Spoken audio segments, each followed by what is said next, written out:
Eto na siya. Mas organized na, mas maayos na. Kompleto na yung mga pwesto. Parang wala na ako nakitang bakante rito. Eto, para sa mga bata. Dumami na yung ano nila, machine nila ngayon. Tingnan natin. So dito yung MacArthur Bridge. Pero alam ko LED to. Tapos may mga wirings na rin dito.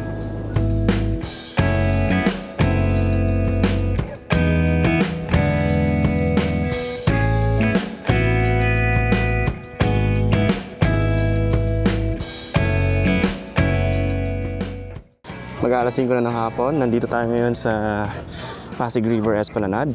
Etong banda rito, ito yung Fort Santiago. So ito yung entrance and exit magmula dito sa Pasig River Esplanade. Ito na yung pinakadulo sa ngayon nitong Esplanade. Makikita nyo, dito sa part na to, tahimik, walang masyadong crowd, walang vendors. Pero mamaya pag naglakad tayo banda ron, nandun yung mga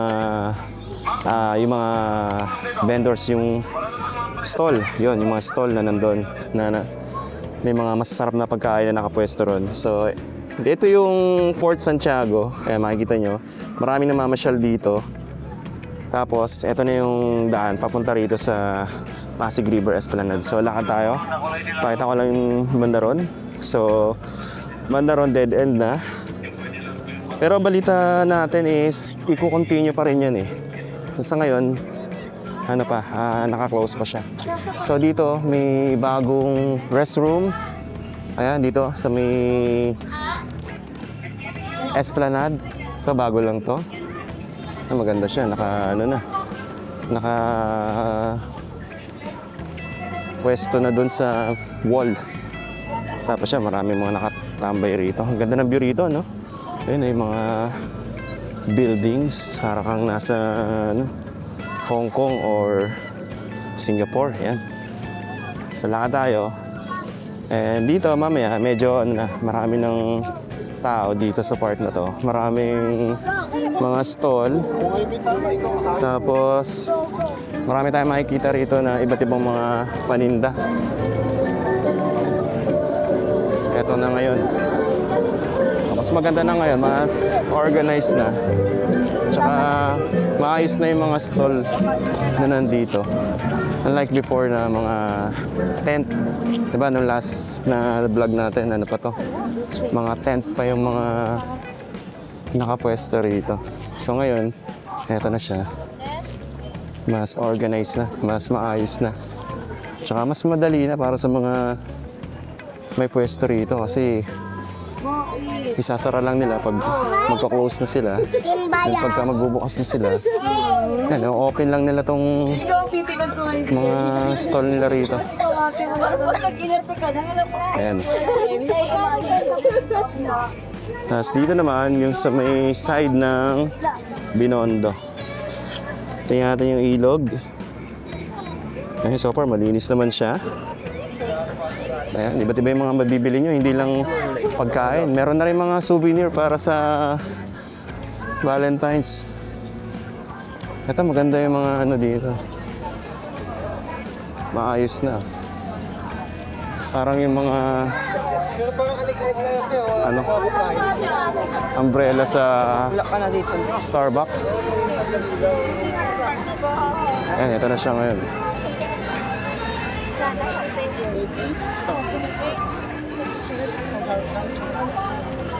Ayan, dami niya mabibili. Dito parang magkakasunod, puro mga shake yung paninda. Tapos banda ron sa may bungad. Yun, hindi masyado matao. Ito talaga yung part ng Esplanade na dinadayo tsaka pinipilahan kasi maraming mga mabibili rito ng mga paninda, mga food stall.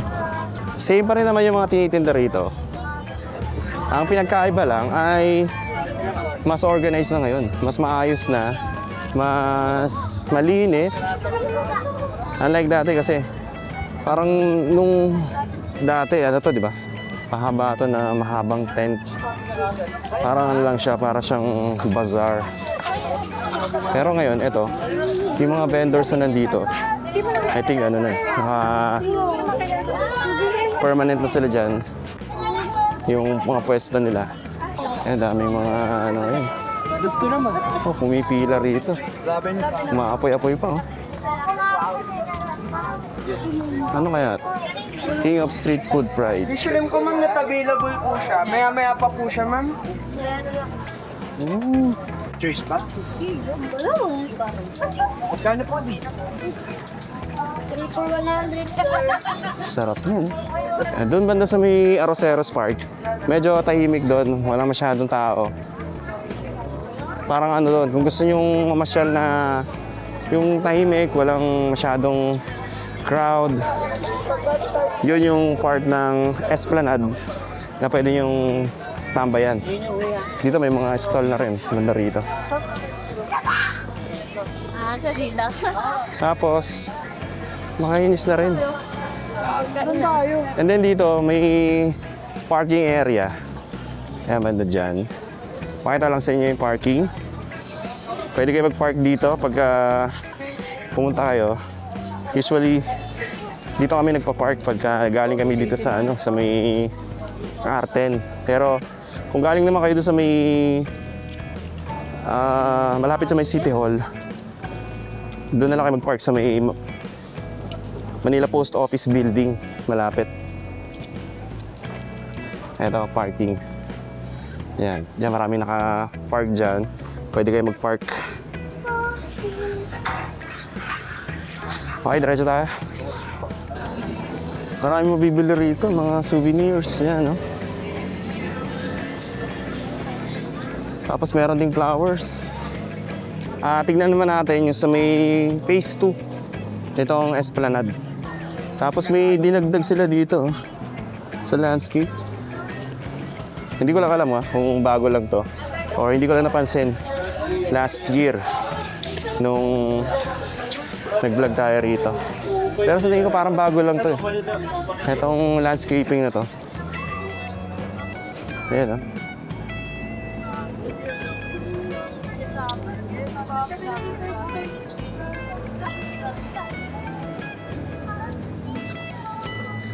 Laglag.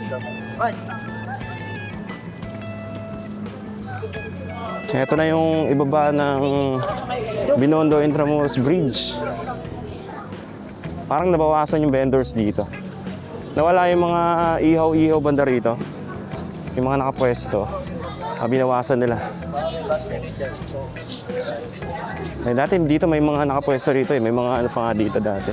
Tiangge, may mga ihaw-ihaw.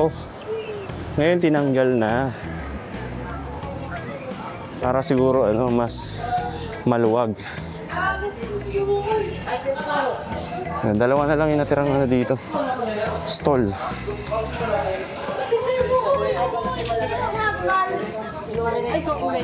Okay, dito tayo sa baba.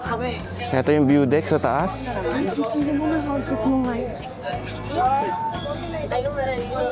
Ayan, makikita niyo dyan. Yan yung magiging disenyo para doon sa may malapit sa may Arroceros Park. Tapos may bantay doon sa taas for safety. And isa sa napansin ko dito, sa mga stall dito, kumpleto na yung mga pwesto. Parang wala na ako nakitang bakante rito. Ito. So ito yung hagdan. Paakyatan sa view deck. Kasi ito. Isang stall. And then ito. Ayan, no? Wala nang bakante. Sir. Little tea. Ito, para sa mga bata. Dumami na yung nila, machine nila ngayon.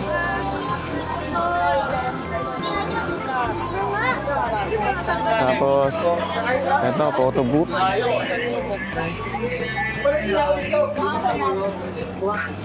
Ayan, lahat ng stall ngayon dito may nakapwesto na. Indian food. Ano ka lang ha? Ayan. Thank you. Bango. Authentic na Indian food. So, wala ka tayo.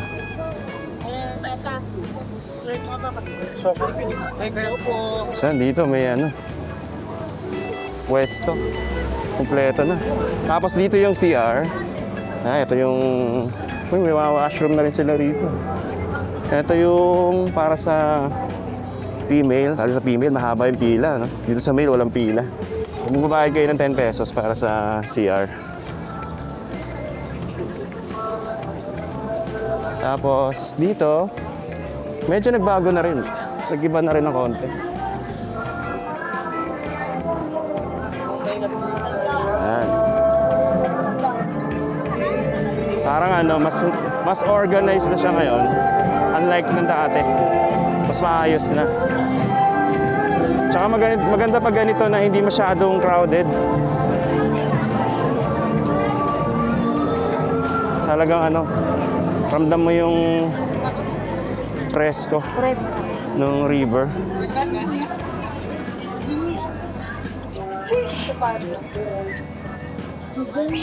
Ayan. May mga sign na rin.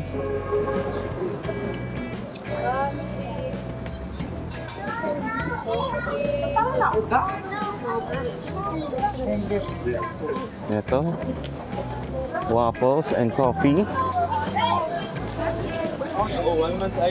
Ayan, wala na tayong nakikitang bakanting pwesto ngayon dito. Sabihin sila na lang yung... Pero hindi ko na, ang napapansin ko ngayon, hindi ko nakikita yung mga mascot. Yung usually mascot na naka-pwesto rito. Alam mo ba? So, ito yung hagdan. Yan, sa view deck.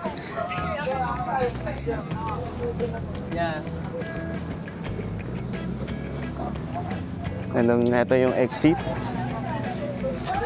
So, papunta tayo sa ano, phase 1. Ito yung malaking generator para ano yan, reserve pagka nagkaroon ng power ano, interruption. Tingnan natin yung mga ano dito. Sayang oh. Ayan, sana maayos to. Itong mga halaman dito, medyo ano na siya. Medyo napabayaan, natutuyot.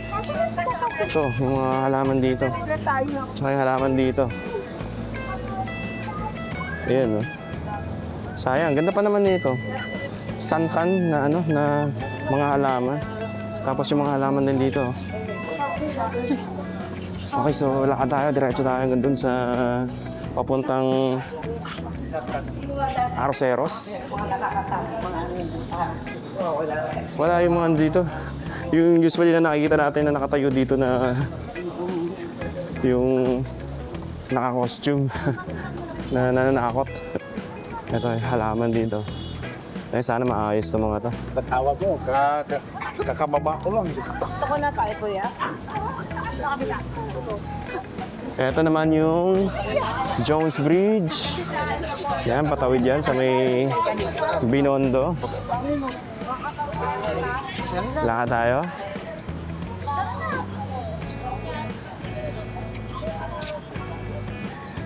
Okay, so dito sa part na to, medyo kaunti na yung tao. Mas maraming tao talaga banda roon sa may papunta ng Fort Santiago. Dito, makapapansin natin, marami na rin nagtitinda ng mga balloons for Valentine's. Yung mga anak niya, pero ayaw na ni Joel. Puntahan natin yung doon sa may MacArthur Bridge. Ayan, dito sa part na to, pwede rin mag-park. Diyan, dito. Malapit dito sa may Manila Post Office Building. Tapos dito may mga vendors sa baba. Nandito kami taas. Ang lakad tayo.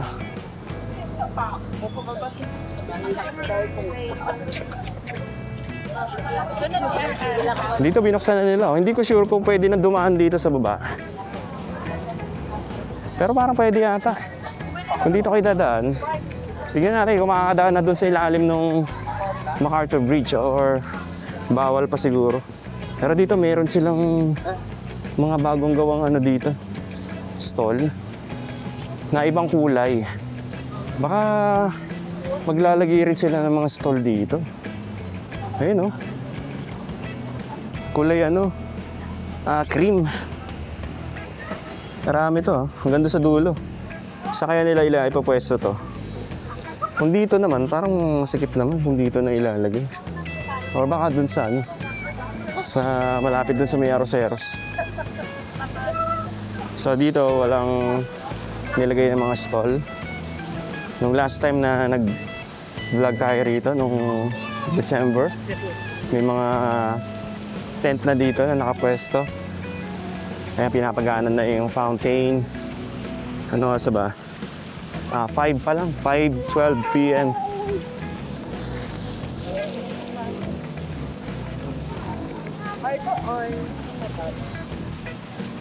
Yan, dito tambayan. Presko, mahangin dito. Open space. Yan, dito maganda pagka gusto niyo ng open space. Maluwag yung surroundings. Tinanggal na nila yung mga rito. Mga stall na nakapwesto rito. Eto, may mga stall dito. Banda ron, yung nandun sa unahan, mas malaki, mas malapad. Eto naman is yung kasing laki nung doon sa may kanina. Siguro ano lang to, baka primer paint lang to. At iibahin pa rin yung kulay niyan. Or baka ito na rin yan mismo. Kulay cream. Ito na yung MacArthur Bridge. Ito namang Esplanade. Open naman to 24 hours. So nagsasara lang is yung mga stall. Pero itong Esplanade, bukas to 24 hours. So kung gusto nyong mag-jogging sa umaga, ito pwede rito. Hello. Ayan, MacArthur Bridge. Parang may nilagay na sila dito mga screen. Ayan. Tapos ito yung baba. Ito. Dito hindi pa pwedeng dumaan. May may baha pa rito eh. Pero, well, tingnan natin kung nakamotor kayo, makakadaan kayo dito. Tingnan natin. So dito yung MacArthur Bridge. Dito wala pa. Kasi banda ron, ginagawa pa. Sa kabilang side. Pero hopefully, masusolusyon na naman nila to, itong baha rito. Once na natapos na yung part doon. Ito, maganda rito, tambay-tambay. Sa may ibaba ng MacArthur Bridge.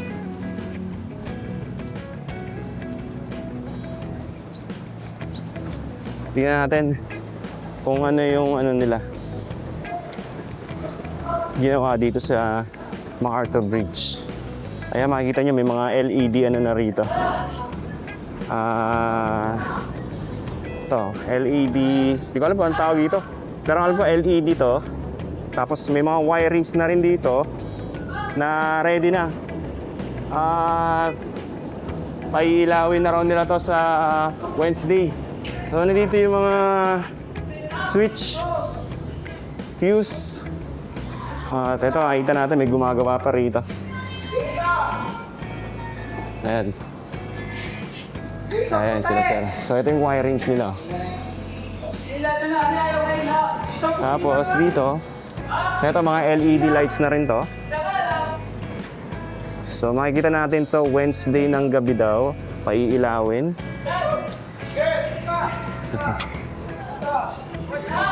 Ayan, no? Dito sa baba may ilaw eh. Pero pa... Lights on you!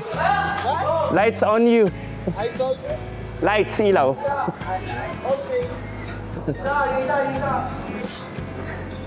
Yan.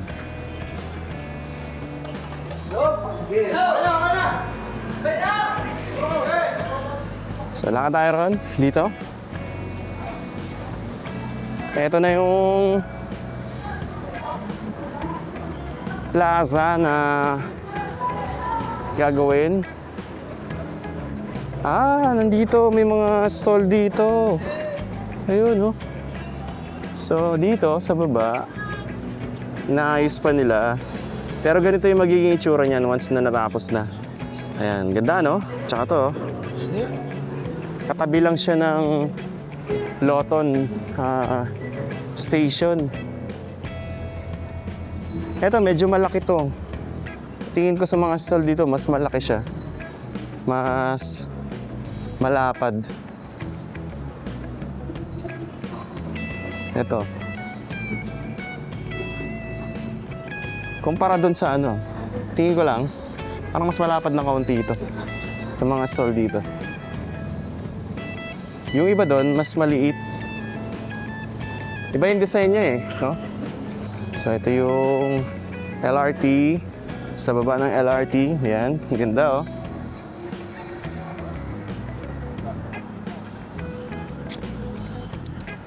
Pero sa ngayon, wala pa tayong nakikitang gumagawa. Ganda rito. Yan, ito yun, yung i-develop nila. Yan, sana simulan na nila to ngayong taon, 2026. So sa ngayon pala, itong station, hindi pa rin pala siya nag-ooperate. Itong Loton Station, Pasig River. Kasi itong tulay, ito, sana maayos na rin to, no? Para connected na. Papunta doon sa may Quinta Market. Isa rin yan sa mga natayin na project dito. And siguro susunod din nilang pagagandahin eh. Pailawin na itong Quezon Bridge.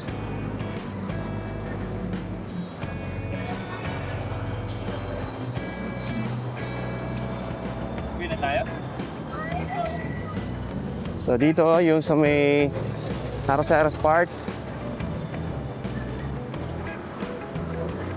Yan yung ML Quezon Bridge.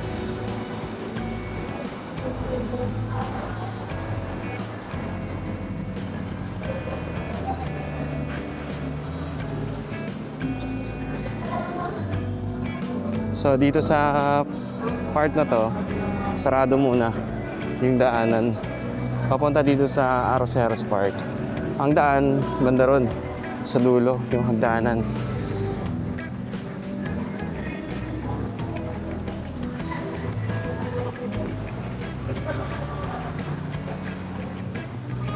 Ito na, yung Arroceros Park.